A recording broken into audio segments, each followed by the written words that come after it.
बाबा साहब को दरकिनार करने तथा उनका अपमान करने के लिए साम दाम दंड भेद छल प्रपंच षड्यंत्र कुचक्र जैसी सभी कुटिल नीतियों का उपयोग किया, प्रयोग किया। कि कांग्रेस की कथनी कुछ इस तरह की है कि अगर उसे वास्तविकता में पिरोया जाए या वास्तविकता में लाया जाता तो 7 जन्मों तक स्वर्ग मिल जाता, लेकिन करनी ऐसी है कि भाई मौका मिले तो काट दो, काट लो, लूट लो, दरकिनार कर दो, अपमान कर दो।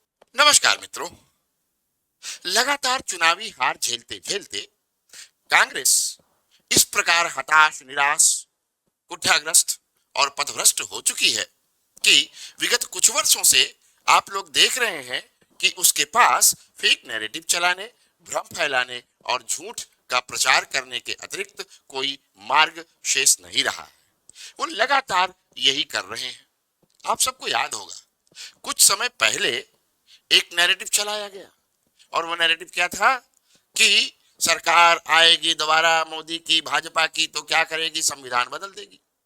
जबकि हमको, आपको सबको पता है कि ऐसा संभव नहीं है। हाँ, इतना जरूर है कि रागा जो राग अलाप रहे थे संविधान बदल देगी, संविधान बदल देगी, अगर उनसे आप लोग, हम, कोई भी पूछ ले कि किसी एक अनुच्छेद में, एक आर्टिकल में वास्तव में संविधान के क्या लिखा है और उसका तात्पर्य क्या है, तो शायद जवाब ना दे पाएंगे। और इसी क्रम में हमने, आपने देखा कि अभी कुछ दिनों पहले देश के गृह मंत्री संसद में अपना वक्तव्य देते हुए कहते हैं कि कांग्रेस और विपक्षी दल के द्वारा आजकल क्या हो रहा है, अंबेडकर अंबेडकर अंबेडकर अंबेडकर बोलना एक फैशन हो गया है और ये लोग इतना भगवान का नाम जपते तो शायद 7 जन्मों तक इन्हें स्वर्ग मिल जाता।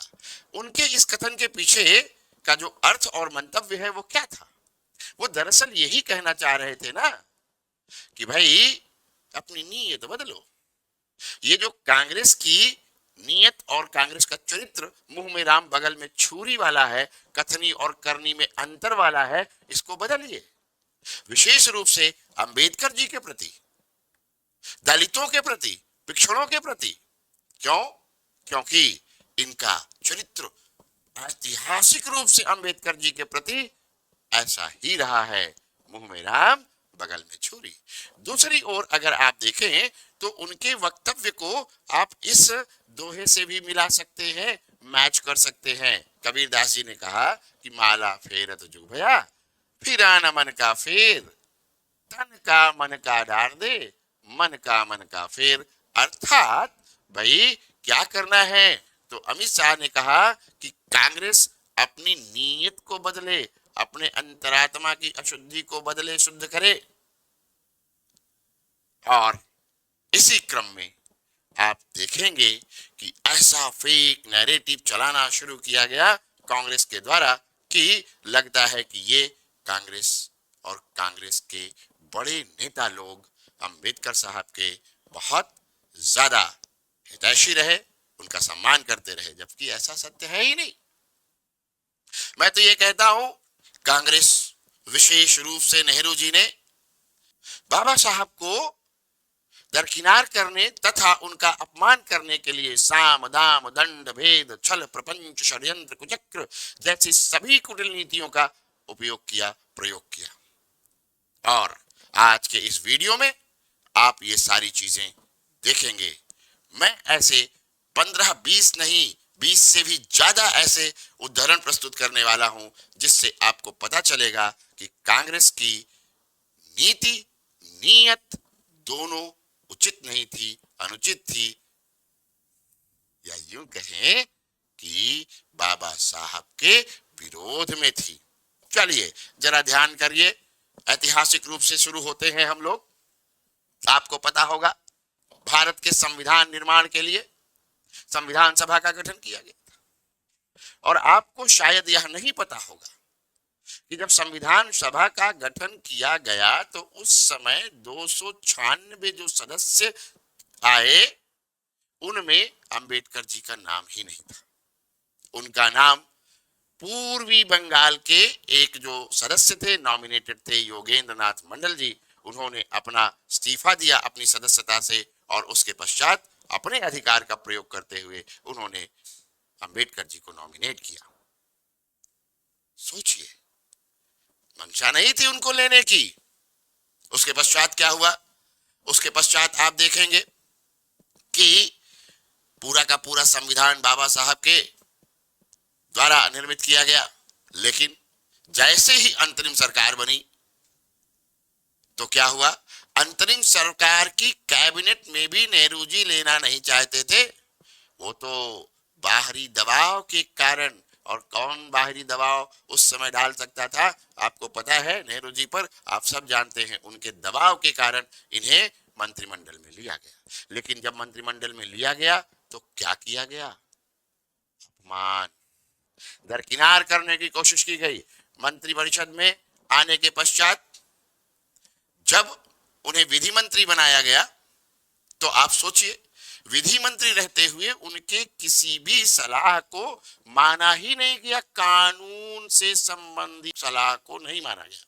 अब आप सोचिए, तो दरकिनार करना नहीं हुआ तो और क्या हुआ?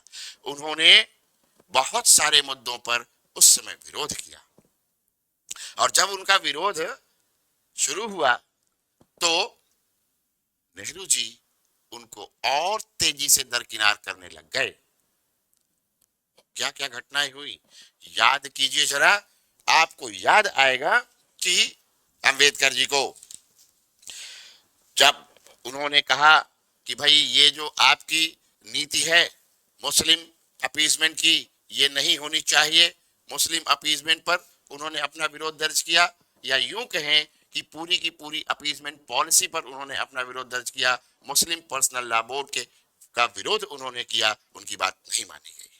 उन्होंने धारा 370 का भी विरोध किया, उनकी बात नहीं मानी गई। आर्टिकल 370 जिसका एब्रोगेशन हुआ अभी कुछ दिनों पहले, आपको पता है। और आप जरा दूरदर्शिता देखिए उनकी। भारत पाकिस्तान के बंटवारे के समय भी उन्होंने कहा था कि अगर धर्म के आधार पर बंटवारा किया जा रहा है तो फिर उस धर्म विशेष के सभी लोगों को भारत से उसी देश में जाने के लिए कहा जाए, अन्यथा भविष्य में समस्याएं बहुत ज्यादा पैदा होंगी। आपके सामने है, आप देख रहे हैं सब कुछ। उनकी दूरदर्शिता देखिए। 370 का उन्होंने विरोध किया, दूरदर्शिता देखिए। कितनी समस्याएं जम्मू कश्मीर के लोगों को उठानी पड़ी, निर्दोष लोगों की जाने गई, और क्या क्या नहीं हुआ। इसी प्रकार बाबा साहब ने मुस्लिम पर्सनल लॉ बोर्ड का जब विरोध किया तो सोचिए जरा, उनका विरोध तो वास्तव में बहुत ज्यादा जायज था। और मुस्लिम पर्सनल बोर्ड जो बनाया गया वो क्या था? तो वास्तव में संविधान विरोधी था। क्यों था संविधान विरोधी? क्योंकि संविधान में ऑलरेडी राज्य के नीति निर्देशक तत्वों में अनुच्छेद 44 में यह प्रावधान किया गया था कि सरकार सभी के लिए समान नागरिक संहिता लाएगी, यूनिफॉर्म सिविल कोड लाएगी। उसका जब प्रावधान ही है तो फिर अलग पृथक कानून क्यों? तो वास्तव में वो तो असंवैधानिक ही था। लेकिन आप सोचिए, उनकी किसी बात को न मानना अपमान नहीं तो और क्या है? सोचिए, विचार कीजिए। ठीक है, फिर उसके बाद आरक्षण तक की बात उठने लगी कि मुसलमानों को भी आरक्षण देना चाहिए। तो उन्होंने कहा कि धर्म के आधार पर आरक्षण कैसे दिया जा सकता है। और आप सबको पता है कि भारत के संविधान में सामाजिक और शैक्षणिक रूप से पिछड़े वर्गों के लिए विशेष प्रावधान बनाने का प्रावधान किया गया, और अभी कुछ दिनों पहले आर्थिक रूप से पिछड़े वर्गों के लिए भी। तो धर्म तो कभी आधार था ही नहीं। ठीक है, वहां भी उनकी बात नहीं मानी गई। और तो और कांग्रेस का जरा देखिए, दलित विरोधी चरित्र कैसा रहा है। अंबेडकर विरोधी तो छोड़िए, दलित विरोधी चरित्र कैसा रहा है। नरसिंह राव की सरकार थी तो कांग्रेस की ही सरकार हुई ना भाई, और उनकी सरकार में उन्होंने मुसलमानों के लिए धर्म के आधार पर रिजर्वेशन का बिल लाया। ये अलग बात है कि दाल गली नहीं, है ना। और इसका मतलब अब आप देखते रहिए और गिनते रहिए, 20-25 के आसपास पहुंचेगी ऐसी चीजें जो दिखाएंगी कि बाबा साहब का किस प्रकार अपमान किया गया था।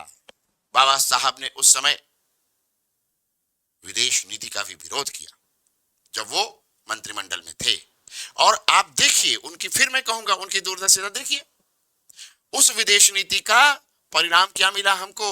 भारत चीन युद्ध, और भारत चीन युद्ध के दौरान पूरी तरह से वह विदेश नीति असफल हुई और हमारी बहुत सारी समस्याओं का कारण बनी। और यही सब कारण थे। इतने विरोध करने के पश्चात भी, अपनी सलाह देने के पश्चात भी, जब बाबा साहब की कोई बात मानी नहीं गई तो उनके सामने और कोई विकल्प नहीं था। उन्होंने मंत्रिपरिषद से त्यागपत्र दे दिया। अब आगे चलते हैं। आप देखोगे तो क्या बाबा साहब देश के संचालन के आधारभूत संविधान की रचना करने वाले महानायक माने जाते हैं। उनको क्या भारत रत्न नहीं दिया जा सकता था? नहीं दिया कांग्रेस ने। और तो और क्या हुआ उसके अलावा आप देखिए कि जब उन्हें भारत रत्न भी नहीं दिया गया तो फिर भारत में बाबा साहब भीमराव अंबेडकर को भारत रत्न किसने दिया, किस सरकार ने दिया? तो गैर कांग्रेसी सरकार ने 1991 में वीपी सिंह की सरकार ने उन्हें भारत रत्न दिया। और ये वो कांग्रेसी लोग थे जिनके प्रधानमंत्री स्वयं को भारत रत्न दे लेते थे। आपको पता ही होगा 1955 में जवाहरलाल नेहरू जी ने स्वयं को दे लिया और फिर 1971 में श्रीमती इंदिरा गांधी ने स्वयं को दे लिया। भारत रत्न तक नहीं दिया। यानी कि दलित समाज के आने वाले व्यक्ति का अपमान करना इनका एक तरह का नीति ही थी। और ये आरोप लगाते हैं दूसरे पर। सोचिए जरा, आगे बढ़ते हैं। फिर उसके पश्चात आपको यह भी पता है कि इन्होंने कभी भी बाबा साहब की जयंती नहीं मनाई, उनका महापरिनिर्वाण दिवस नहीं मनाया। मनाया क्या? नहीं मनाया। और आपको पता है कि अभी इनकी जयंती मनाई गई और फिर आपको यह भी पता है कि इनकी जयंती जब मनाई गई तो किस प्रकार मनाई गई। भारत ही नहीं, विश्व के 120 देशों के साथ यूनाइटेड नेशंस में भी जयंती मनाई गई और उसे समरसता दिवस के रूप में मनाया जाएगा। इसी प्रकार 26 जनवरी 1949 को जब भारत का संविधान अंगीकृत किया गया था और स्वीकार किया गया था तो 26 नवंबर को भी कभी कांग्रेसी राज में याद नहीं किया गया। क्यों? क्योंकि उसको याद करते तो बाबा साहब को याद करना पड़ता, इसलिए उसे भी नहीं याद किया गया। ये मोदी सरकार है जिसने क्या किया, जिसने संविधान दिवस मनाना शुरू किया 26 नवंबर को। ठीक है। और देखिए बाबा साहब को और ज्यादा सम्मान देने का काम पुनः मोदी जी ने किया, या यूं कहूं कि मोदी सरकार ने किया, भाजपा ने किया। पंच तीर्थ विकसित किया बाबा साहब के लिए, उनके सम्मान के लिए। मोहू जो कि उनका जन्म स्थान था, फिर उसके पश्चात मुंबई, दिल्ली, लंदन और यहां तक कि नागपुर में इन 5 स्थलों को पंच तीर्थ के रूप में भारत सरकार विकसित कर रही है। दिल्ली में BR अंबेडकर इंटरनेशनल सेंटर भी भाजपा सरकार ने ही बनाया है। तो इसका मतलब क्या हुआ? आप देखेंगे तो शुरू से अंत तक यही पता चलता है कि भाई कथनी और करनी में बहुत बड़ा अंतर है कांग्रेस के। और कांग्रेस की कथनी ऐसी जैसे कि क्या मिल जाए, जैसा कि अमित शाह जी ने कहा कि कथनी तो ऐसी कि 7 जन्मों तक स्वर्ग मिल जाए, लेकिन करनी ऐसी कि जब भी मौका मिले काट दो, लूट लो, दरकिनार कर दो। तो ये है वास्तविकता जिससे आप सबको अवगत होना चाहिए, जिसे आप सबको जानना चाहिए। मेरा उद्देश्य कुल मिलाकर के यह था कि आप सब लोग ये जाने कि वास्तव में अंबेडकर जी का सम्मान करने वाले कौन हैं और अंबेडकर जी का लगातार अपमान करने वाले कौन है। पुनः कहूंगा कि अमित शाह जी का वक्तव्य यह स्पष्ट करता है कि कांग्रेस की कथनी कुछ इस तरह की है कि अगर उसे वास्तविकता में पिरोया जाए या वास्तविकता में लाया जाता तो 7 जन्मों तक स्वर्ग मिल जाता, लेकिन करनी ऐसी है कि भाई मौका मिले तो काट लो, लूट लो, दरकिनार कर दो, अपमान कर दो। विचार कीजिए। विदा लेता हूं। धन्यवाद।